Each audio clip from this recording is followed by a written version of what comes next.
Selamat ketemu kembali di YouTube APT Harisman. Pertemuan kita kali ini kita akan membahas bahaya ketiga di laboratorium, apotek, dan PBF atau pedagang besar farmasi. Topik ini sengaja diangkat karena di 3 tempat ini ditemukan ada hazard. Setiap ada hazard, pasti ada risiko. Teori inilah yang dipegang oleh ahli ketiga, sehingga bekerja di 3 tempat ini harus memahami prinsip-prinsip kesehatan dan keselamatan kerja. Baiklah, kita lanjutkan dengan pembahasan pada slide berikut ini. Jangan lupa subscribe ya. Selamat menyaksikan slide berikutnya.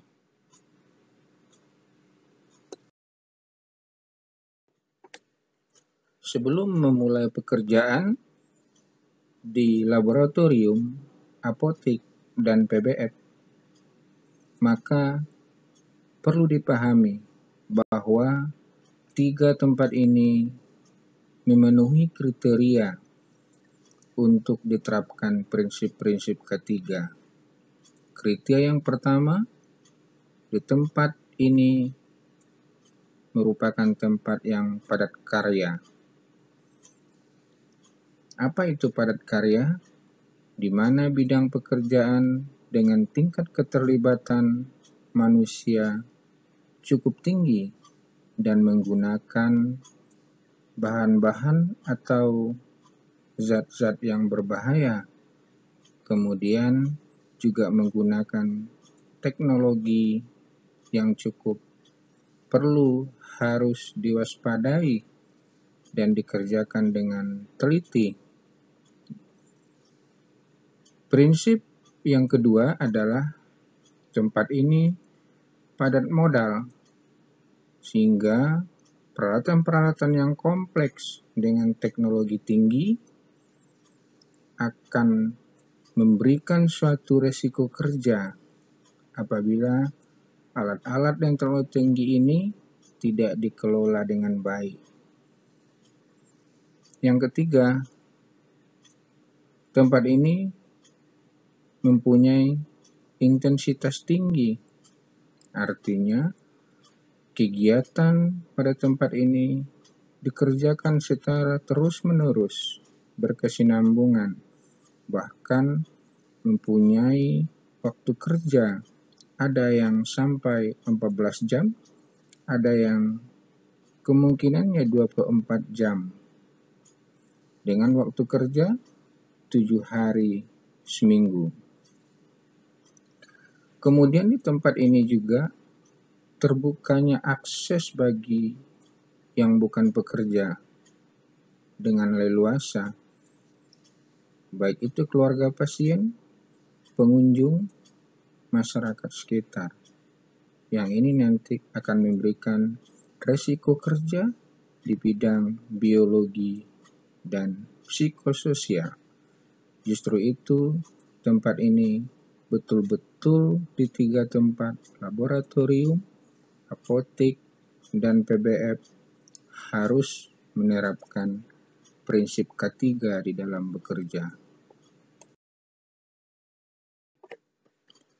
Siapa saja pekerja yang perlu menerapkan ketiga di 3 tempat ini? Pertama, profesi kesehatan, termasuk dokter. Kemudian tenaga teknis kefarmasian dan analis laboratorium. Ketiga, apoteker. Keempat, administratif. Kelima, SPG, Sales Promotion Guild, Cleaning service. Jadi artinya setiap pekerja yang ada di laboratorium, yang ada di PBF dan apotek harus menerapkan prinsip-prinsip ketiga di dalam bekerja.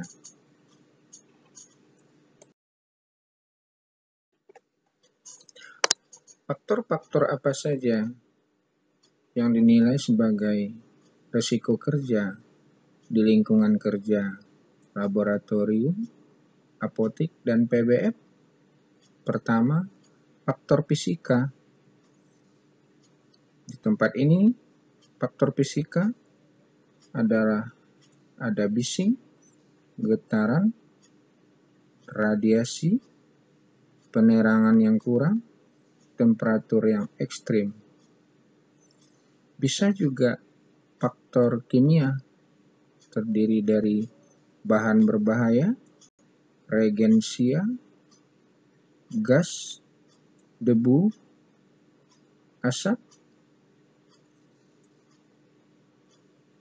Faktor yang ketiga adalah faktor biologi.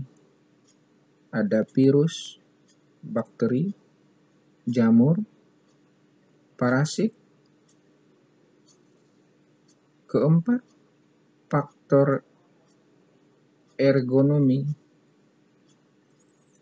di mana tenaga terlalu diporsir, berdiri lama, berlebihan dengan posisi yang tidak tepat, salah gerakan, salah mengambil dan mengangkat barang. Kelima, faktor psikologi, meliputi hubungan kerja orang, hubungan kerja dengan pekerjaan seperti jadwal dinas, hubungan orang dengan lingkungan kerja yang tidak kondusif. Kelima faktor ini merupakan faktor ketiga yang akan mempengaruhi dan berisiko pada kesehatan dan keselamatan kerja di laboratorium, apotek, dan PBF. Sekarang kita lihat uraian dari masing-masing faktor tadi. Faktor bahaya dari golongan fisika bisa kebisingan, baik oleh lingkungan kerja ataupun alat yang digunakan, listrik yang selalu digunakan bersamaan dalam bekerja, suhu dingin, kemungkinannya petugas alergi dengan suhu dingin yang ada, luka akibat membuka tutup botol, atau luka ketika menggunakan alat-alat dari kaca. Debu yang berasal dari luar ruangan, terutama di dalam membuat puyer bagi petugas farmasi, debu dari jalan raya, ataupun debu kegiatan konstruksi di lingkungan kerja. Dapat juga golongan fisika ini adalah akibat alat-alat yang ada di tempat bekerja sehingga menimbulkan risiko kepada petugas yang ada.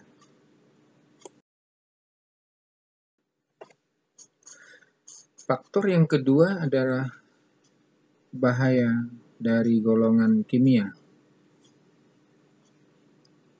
Pertama, bahan beracun dan berbahaya atau B3 yang cukup banyak di laboratorium, di apotek, dan di PBF. Ada reagensia baik di labor maupun di PBF. Alkohol ada di apotek, labor, dan PBF. H2O2 atau hidrogen peroksida, gas anestesi halotan dan nitrogen oksida, amalgam, ada obat kanker. Bahaya dari golongan kimia ini mulai dari pengenceran, pengemasan kembali, kemudian penggunaan pada saat digunakan ketika tes laboratorium, kemudian pada saat pengemasan ulang atau pengenceran bahan berbahaya ini, maka petugas harus menggunakan alat pelindung diri sehingga bisa terhindar dari risiko kerja. Bisa menggunakan sarung tangan, menggunakan masker, menggunakan tutup kepala, menggunakan gaun lab, kemudian sepatu dan kacamata, sehingga di dalam pengelolaan bahan berbahaya dan beracun ini, petugas terhindar dari risiko kerja.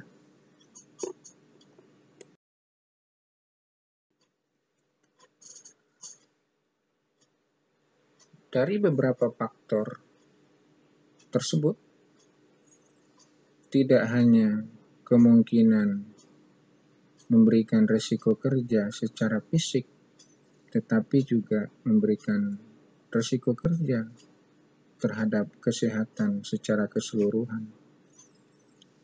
Misalnya, pada penggunaan sarung tangan yang terlalu lama dan tangan tidak langsung dikeringkan sesudah menggunakan sarung tangan, maka risiko kemungkinan penyakit yang diderita di kulit ada penyakit dermatitis, kemudian akibat debu dan gangguan lain bisa timbul asma akibat daripada zat-zat kimia seperti obat kanker, maka bisa terpapar kepada petugas sehingga timbul keganasan atau kanker pada petugas yang terpapar. Kemudian ada penyakit yang ketiga, yaitu back pain akibat salah mengangkat, maka terjadinya gangguan pada tulang belakang sehingga timbul nyeri atau back pain pada petugas.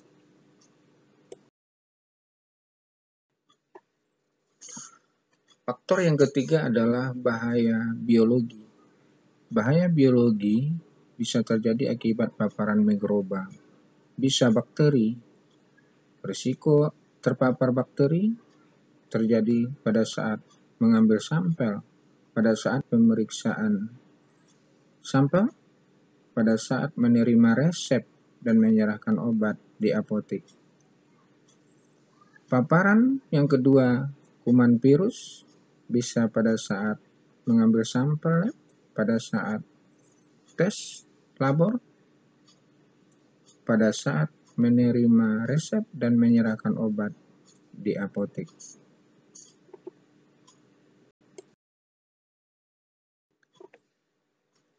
Faktor yang keempat adalah bahaya kelompok psikososial. Bahaya kelompok psikososial ini terjadi timbul akibat hubungan pekerja dengan pekerjaannya, hubungan pekerja dengan sesama pekerja, hubungan pekerja dengan lingkungan kerja. Justru itu bisa timbul gangguan kesehatan, gangguan psikososial yang berhubungan dengan pekerjaan adalah jenis kerja, irama kerja, seperti penggantian shift kerja, pekerjaan terlalu berat, overload, pekerjaan yang monoton, pekerjaan yang underload juga mempengaruhi dari faktor pekerjaan. Akibat hubungan kerja sesama pekerja, baik vertikal maupun horizontal, antar sesama, antar pegawai dengan atasannya secara vertikal. Kemudian dari sistem organisasi, tidak jelasnya jenjang karir, disiplin yang tidak dipatuhi, kemudian faktor gangguan mental, emosional juga bisa terjadi, sehingga ada keterpaksaan peran akibat penempatan petugas yang tidak pada jobnya, kemudian tanggung jawab, pengembangan karir, beban kuantitatif, dan konflik di dalam pekerjaan yang dilakukannya.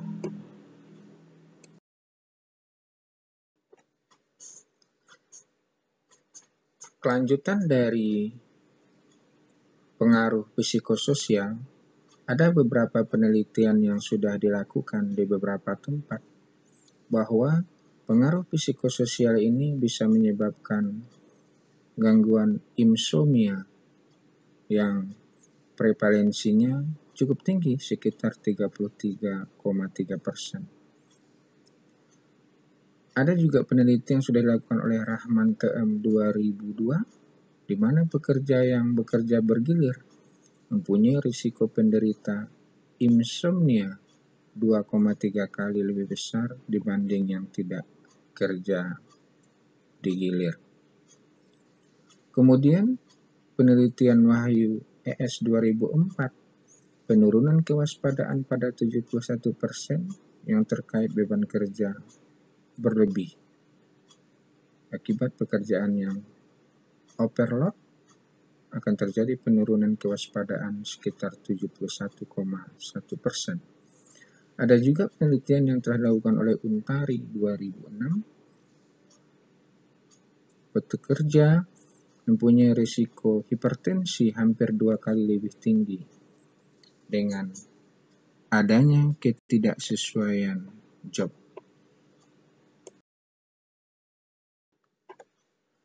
Faktor kelima adalah ergonomi, yang termasuk parameter ergonomi itu ada beberapa faktor sehingga kejadian faktor kelima ini terjadi pada pekerja. Pekerjaan, posisi duduk saat uji lab, justru itu posisi duduknya harus tepat, harus menyandar ke dinding penyangga kursi, kemudian posisi duduk tidak boleh terlalu lama pada posisi tertentu. Pekerjaan, posisi saat mengambil darah pasien. Kemudian pekerjaan mengerus obat pada saat menyiapkan obat di apotek. Posisi membungkus puyer, buat mejanya terlalu rendah atau mejanya terlalu tinggi. Posisi mengambil dan menyusun barang, sehingga bisa menimbulkan gangguan pada otot tangan, punggung, dan pinggang. Merunduk dan menjangkau obat dan alkes yang terlalu jauh atau terlalu tinggi atau terlalu rendah. Mengangkat bahan atau barang-barang yang berat dengan posisi yang salah. Bisa kita lihat pada slide posisi yang tepat, bagaimana ketika mengangkat barang dimulai dengan jongkok Setelah jongkok, baru diangkat barang dan dibawa berdiri. Setelah dibawa berdiri lurus, baru dibawa ke tempat yang mau dipindahkan. Kemudian pada saat meletakkan juga harus dengan memfungsikan posisi lutut. Tidak boleh membungkuk secara langsung meletakkan barang. Bisa dilihat pada gambar slide. Setelah kita mengetahui faktor-faktor risiko di lingkungan kerja seperti di atas tadi, maka beberapa dari faktor risiko kerja itu dapat diatasi untuk menghindari risiko kerja dengan menggunakan alat pelindung diri atau APD. Apa yang dimaksud dengan APD adalah bahan atau alat yang digunakan untuk melindungi kulit dan selaput lendir petugas dari risiko pajanan B3, darah, semua jenis cairan tubuh, sekret, kulit yang tidak utuh, dan selaput lendir dari pasien ataupun dari bahan berbahaya yang ada. Adapun jenis-jenis APD yang lengkap itu adalah: pertama, sarung tangan, kedua, masker, ketiga, kacamata atau pelindung wajah, 4, gaun pelindung atau apron, 5, sepatu karet atau bot, yang keenam, topi. Bisa dilihat gambar lengkapnya ada pada slide.